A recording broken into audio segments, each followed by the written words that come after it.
তো আজকে আসলাম ফোন কেনার জন্য।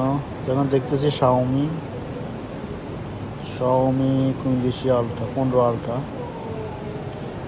দেখতে কিন্তু হেভি লাগতেছে, অসাধারণ। তো আমি আসছি স্যামসাং কেনার জন্য। আমার আইফোন আছে, এখন স্যামসাং এটা অ্যান্ড্রয়েড ফোন দরকার। পাশাপাশি শাওমি দেখতেছি। শাওমির এই ফোনটা আমার থেকে দেখতে অসাধারণ লাগতেছে, শাওমি 15 আলট্রা।